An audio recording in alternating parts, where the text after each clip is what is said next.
Rod Fraser here from Business Growth Strategies. We help business owners who want to scale their business to do that simply and sustainably with less overwhelm and less stress.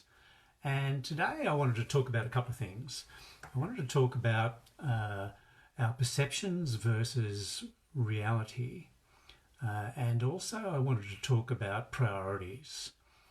And the way to look at this is to think about, quite often we have so much going on, and for instance, if we just add 2 products to our lineup, that the complexity increases by a factor of 12, and it's quite significant. So imagine then if you're also adding team members, or you're adding services, you're adding a new area that you're focused on, new geography, that it's very easy for your business to become more and more complex. And so we ended up with a brain full of clutter.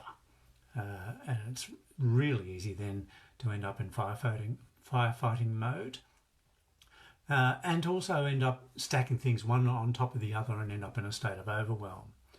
And so when clients come to us and they've got a lot going on, there are different times where they get pretty wobbly, and so we start to break it down. We go, okay, what are the roadblocks? First of all, what's really going on here for you?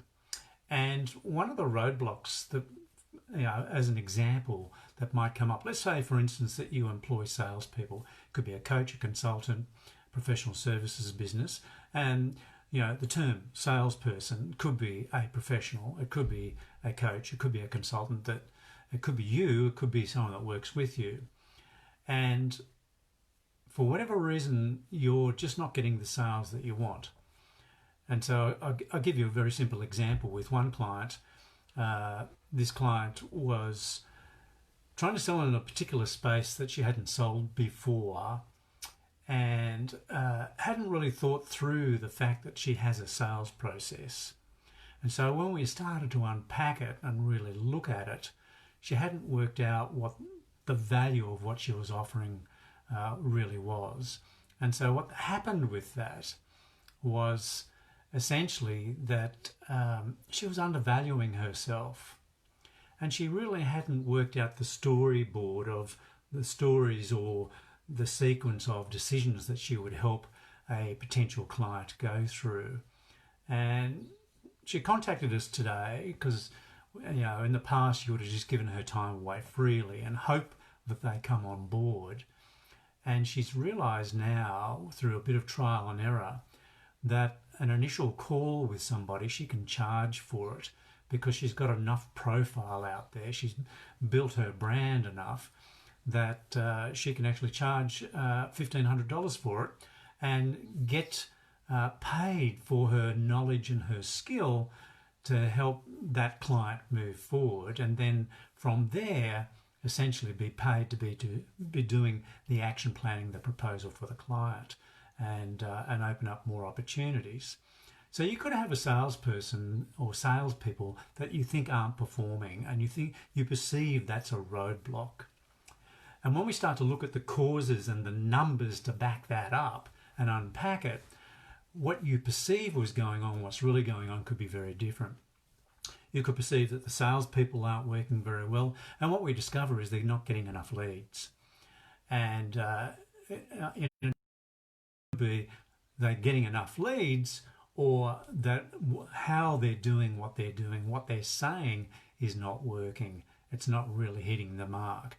So if we improve the scripting, and of course making it conversational, and the steps that you take somebody through, like I've got behind me, what are the steps in your sales track, your sales process, to help you get where you want to go.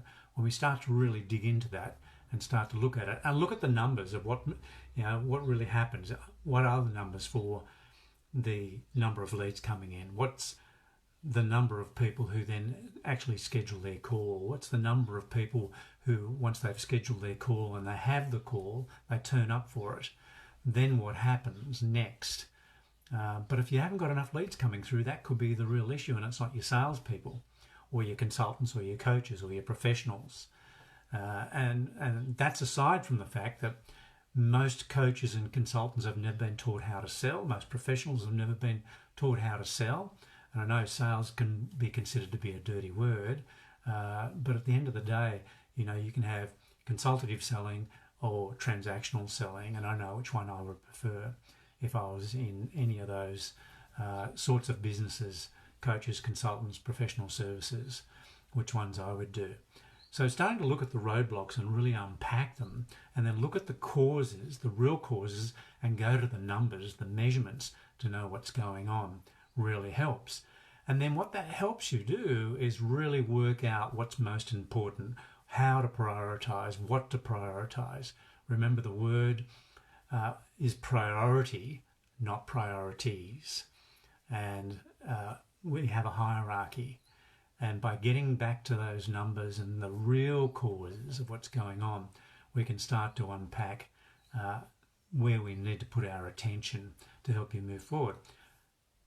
In the same vein, we could be looking at an online business and looking at your sales funnel, your sales track, your sales process online, and you could say it's your web page is not working, or your ad that's not working. Well, the primary rule in all direct response, in all marketing and sales, is measure everything and test it. So hopefully, that just gives you a little bit of something to take away from today and start to think about with your business, and go to the numbers and find the real causes of those roadblocks, and start to get rid of the clutter that's in your mind and get back down to what's really happening. If you get something out of today, please go to the free masterclass at businessgrowthstrategies.biz/masterclass. So again, that's businessgrowthstrategies.biz/masterclass. And I hope to see you there. Thanks.